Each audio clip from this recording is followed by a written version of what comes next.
they had a few issues there, and we're working closely with them. And they've had a heating issue. We discovered some $40,000 of money that was coming to the town from some years ago that no one, did uncover it. So we decided that we were going to take care of the heating system in that building for the kids. Oh, that's wonderful. So somewhere around $45,000 that we've been working with Joe DeShantis that we've uncovered, and we thought that would be the best use for that money right now. But that being said, and I appreciate the invitation, Pam, and it's always a pleasure to come and see the Rotarians. We're also, by the way, going to, we talked about this today, we're going to designate a person from the town hall to become part of the Rotary.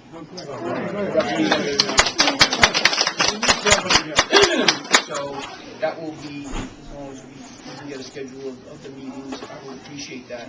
The town, once in a while I'm going to try to come, but I just want to let you know that the town will have representation with the Rotary. I'm trying to get the house. So we could, and I know how hard I've talked with Lou Marciano a number of times, and, I just want to let you know that he's reminding us how important this organization is, and not that we need it to be reminded, but will I be able to come every meeting? Probably not. I will come to a couple, but we will have someone present. We'll take care of the membership, and we'll have someone present. We'll send you our newsletter if you want it. That'll be great, so we'll know that. So, also, just, Pam, as I said, I would come and just give you a little refreshing course of what's been going on. I'm sure everyone here reads, about all of the communities.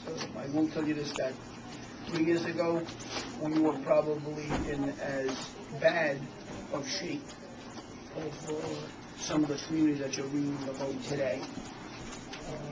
These have been tough decisions. We had the, guts to encourage the Auditor General at the time, Ernie Almonte, to go along with our deficit reduction plan to bring, or attempt to bring the town to fiscal stability. Excuse me. I will tell you that it's working. We're going to be making our 3rd-year payment toward the deficit reduction plan. in 2 years, well, actually 2.5 years, when we satisfy our debt, we will then have $1.7 million each year for a rainy day fund, which we never had. We had a surplus last year, 1.6 million this year, but 1.1. We're moving in the right direction. Most of the communities have to borrow money for, they call them TANs, tax anticipation notes, just for your cash flow. When we came here, we had a TAN that was a 12-month, 1-year TAN payback, and it was for $8 million. And our position was to try to lower that TAN every time we went out to borrow, and lower the money and the time frame.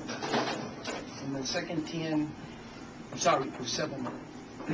The second TAN that we had borrowed went to $4 million for 7 months. This last TAN that we borrowed was $4 million for 4 months. So we're trying to get there. Hopefully the next TAN will be, $3 million for 4 months, but we're trying to get down where we don't have to borrow. This is very, very important to the bonding agencies that, rate the town. We have a couple of other issues that we're trying to address. We have been taken off negative watch by Standard & Poor's.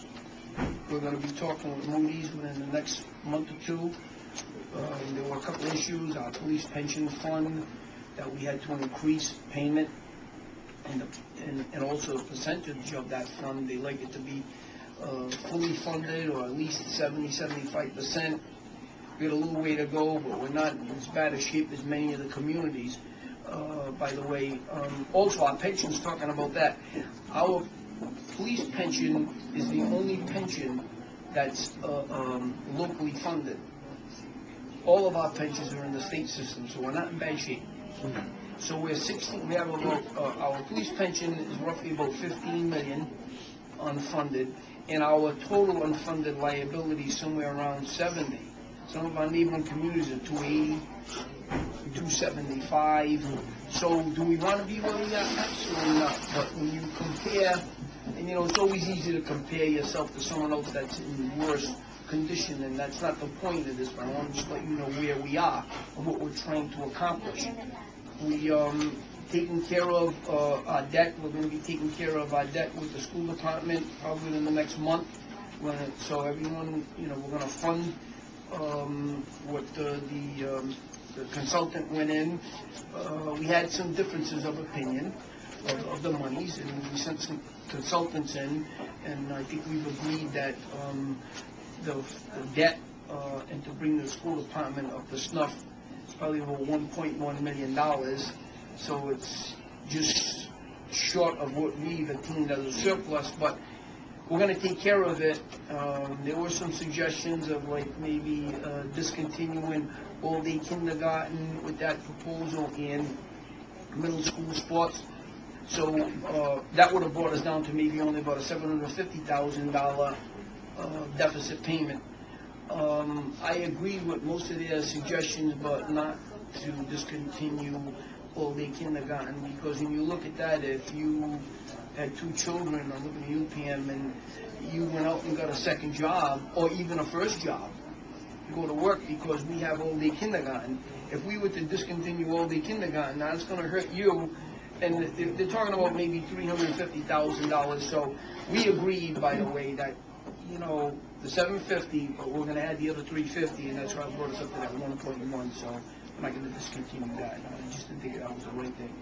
So we're going to fund the school's deficit and take care of that. But everyone seems to be moving in the right direction right now, and I'm very, very happy with the way things are going. We put a very good contract together with the fire department, which, by the way, everyone knows we battled, I don't want to say fight, debated for a couple of years. We had to make some tough decisions, but they worked. We closed the fire station. No one wants to do that. But if we thought we were going to jeopardize public safety, we would never did that. We did it. And by the way, all the things that we've done, no one's lost a job in this town. No one's got laid off, and no one's lost a job. So they're tough, and I think what it all boils down to is change. Change is difficult. The only difference with me is it's a little bit easier because when you come from the business sector, Jeff and I talked about this a number of times, you have to make it happen.